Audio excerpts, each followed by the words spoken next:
Mi chiamo Michela, vivo a Bono e faccio l'infermiera. Non sono un'artigiana, però sin da bambina ho imparato a fare un dolce tipico del nostro paese che si chiama il cattò.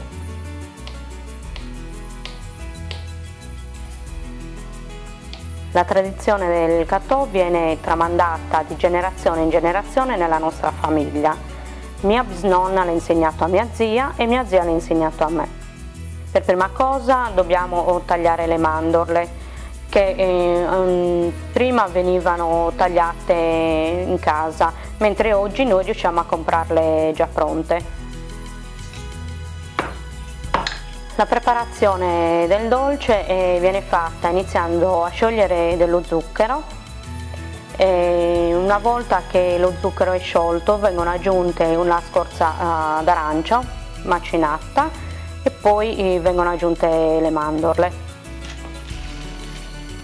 Dopodiché viene tenuto ancora per qualche minuto sul fuoco, viene portato sul tavolo, dove io uso delle palettine per poterlo girare da una parte e dall'altra, e uso poi il mattarello che mi aiuta a stendere l'impasto e a preparare delle sfoglie. Poi uso delle forme che possono essere di legno, di cartone oppure di carta alluminio, che mi aiutano a preparare i pezzi che dopo assemblo per comporre la torta nuziale oppure in questo caso la chiesa.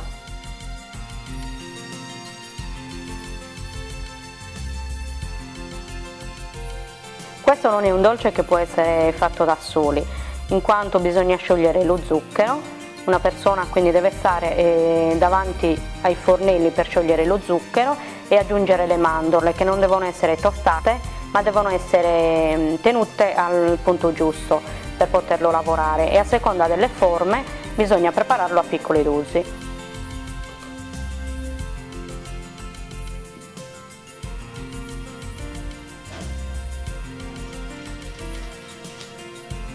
Per preparare la chiesa ho creato delle forme, due per le pareti laterali, una per l'ingresso principale e un'altra per l'ingresso posteriore.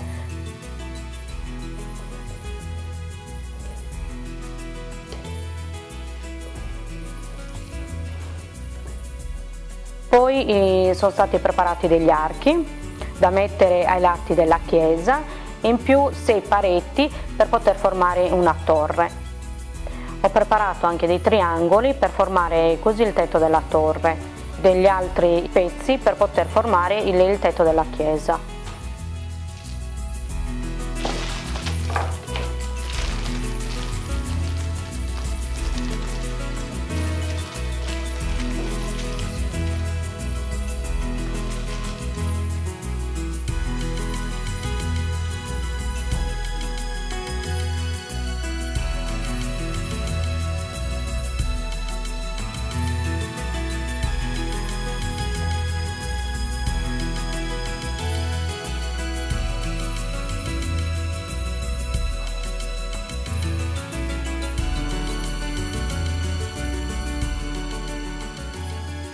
All'interno della chiesa ho preparato delle poltrone, l'altare con il leggio e un fiore. Ho concluso la chiesa di Cattò decorandola infine con dei fiori di ostia e dei confetti. Questo prodotto va in chiesa come offertorio per la prima comunione. Allora, nei matrimoni si prepara una torre che è di 3-4 piani. Ci sono molte persone che richiedono questo tipo di torta perché è una nostra tradizione.